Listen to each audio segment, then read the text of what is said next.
আকাশবাণী আগরতলা। স্থানীয় সংবাদ পড়ছি ইতিকণা মুখোপাধ্যায়।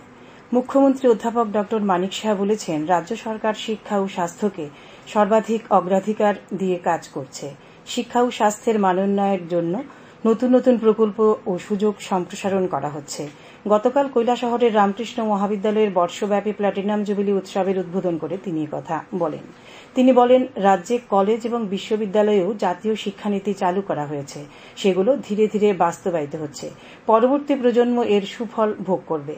রাজ্যের লক্ষ্য নামে একটি প্রকল্প চালু করা হয়েছে। রাজ্যের শিক্ষিত যুবক যুবতীরা ইউপিএসসি পরীক্ষায় আইএএস এবং আইপিএস এর মতো প্রশাসনিক পদ অর্জন করার জন্য এই প্রকল্প থেকে সুবিধা নিতে পারবে।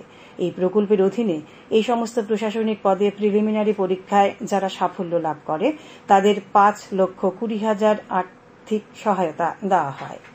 ডিস্ট্রিক্ট ডেভেলপমেন্ট কোঅর্ডিনেশন মনিটরিং কমিটির দিশা এক সভা গতকাল উত্তর ত্রিপুরা জেলায় অনুষ্ঠিত হয়।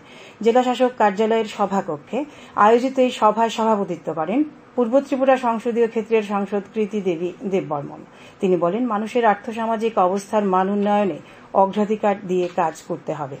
সভায় সাংসদ শিক্ষা, স্বাস্থ্য, সমাজ কল্যাণ, কৃষি, উদ্যান পালন, পূর্ত, পানীয় জল ও স্বাস্থ্যবিধান, বিদ্যুৎ, জাতীয় সড়ক, গ্রামীণ সড়ক উন্নয়ন কর্মসূচিগুলি নিয়ে বিস্তারিতভাবে পর্যালোচনা করেন। তাছাড়াও সম্প্রতি বন্যায় জেলায় যে ক্ষয়ক্ষতি হয়েছে তাও পর্যালোচনা করেন। বন্যায় ক্ষতিগ্রস্ত পরিবারগুলিকে সহায়তা, ক্ষতিগ্রস্ত রাস্তাঘাট দ্রুততার সাথে মেরামত করার ওপর গুরুত্ব আরোপ করেন। পর্যালোচনা সভায় জেলাশাসক দেবপ্রিয় বর্ধন জেলায় রূপায়িত হচ্ছে এমন বিভিন্ন উন্নয়নমূলক কাজের তথ্য তুলে ধরেন। তিনি জানান, এমজিএন রেগায় জেলায় চলতি বছরে 33 লক্ষ শ্রম দিবসের লক্ষ্যমাত্রা নেওয়া হয়েছে। তিনি জানান, এমজিএন রেগায় স্থায়ী সম্পদ তৈরি করার উপর গুরুত্ব দেওয়া হয়েছে। সভায় সাংসদ জেলার বিভিন্ন উন্নয়নমূলক কাজের পর্যালোচনা করেন। সভায় উপস্থিত ছিলেন বিধায়ক যাদবলাল দেবনাথ, বিধায়ক শৈলেশ চন্দ্র নাথ সহ জেলার শীর্ষ আধিকারিকরা। আজ ত্রিপুরা কেন্দ্রীয় বিশ্ববিদ্যালয়ের ত্রয়োদশ সমাবর্তন অনুষ্ঠান হবে। বিশ্ববিদ্যালয়ের মহারাজা বীর বিক্রম শতবার্ষিকী ভবনে সকাল 11টায় এই সমাবর্তন অনুষ্ঠানের উদ্বোধন করবেন রাজ্যপাল ইন্দ্রসেনা রেড্ডি নালু। অনুষ্ঠানের সভাপতিত্ব করবেন বিশ্ববিদ্যালয়ের আচার্য আহমেদ জাভেদ। জেআরবিটি পরিচালিত মাল্টিটাস্কিং স্টাফ গ্রুপ ডি পদে নিয়োগের জন্য গৃহীত পরীক্ষায় উত্তীর্ণদের তালিকা গতকাল প্রকাশ করা হয়েছে। মোট 2,437 জন প্রার্থী উত্তীর্ণ হয়েছেন। জেআরবিটির কন্ট্রোলার ড দেবমিতা কিলিকদার এক বিজ্ঞপ্তিতে মেধা তালিকা প্রকাশ করেন। সাম্প্রতিক ভয়াবহ বন্যায় আগরতলা থেকে উদয়পুর হয়ে বিলোনিয়া পর্যন্ত রেল লাইনের বিভিন্ন অংশ ক্ষতিগ্রস্ত হওয়ায় আগরতলা ও সাবরুমের মধ্যে ডেমো ট্রেন সার্ভিস বন্ধ রয়েছে। এই রুটে সমস্ত ট্রেন আজ পর্যন্ত বাতিল করা হয়েছে। তাছাড়া কাঞ্চনজঙ্ঘা এক্সপ্রেস সাবরুমের পরিবর্তে আগরতলা থেকে শিয়ালদহের উদ্দেশ্যে আজ রওনা হবে। এনএফ রেলওয়ে সূত্রে এ খবর জানা গেছে। প্রধানমন্ত্রী জনজাতি আদিবাসী ন্যায় মহা অভিযান প্রকল্পে পশ্চিম জেলায় বসবাসরত সমস্ত রিয়াং জনজাতিদের সমস্ত সুবিধা প্রদান করা হয়েছে। গতকাল আগরতলায় পশ্চিম জেলার জেলাশাসক ড বিশাল কুমার এক সাংবাদিক সম্মেলনে একথা জানান। তিনি জানান, এই প্রকল্পের জন্য পশ্চিম জেলার পুরাতন আগরতলা এবং বেলবাড়ি ব্লককে চিহ্নিত করা হয়। এই দুটি ব্লক এলাকায় সমস্ত রিয়াং পরিবারকে এই প্রকল্পের সমস্ত সুযোগ সুবিধা প্রদান করা হয়েছে।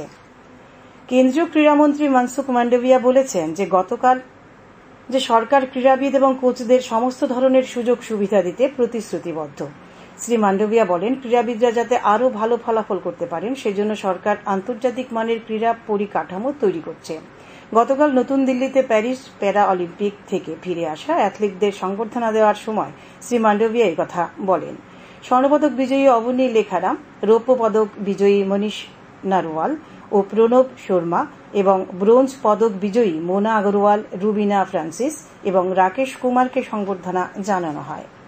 ত্রিপুরা ফুটবল অ্যাসোসিয়েশন পরিচালিত চন্দ্রস্মৃতি ঘরোয়া প্রথম ডিভিশন লীগ ফুটবল প্রতিযোগিতার খেলায় গত রাতে রামকৃষ্ণ ক্লাব জয়লাভ করেছে।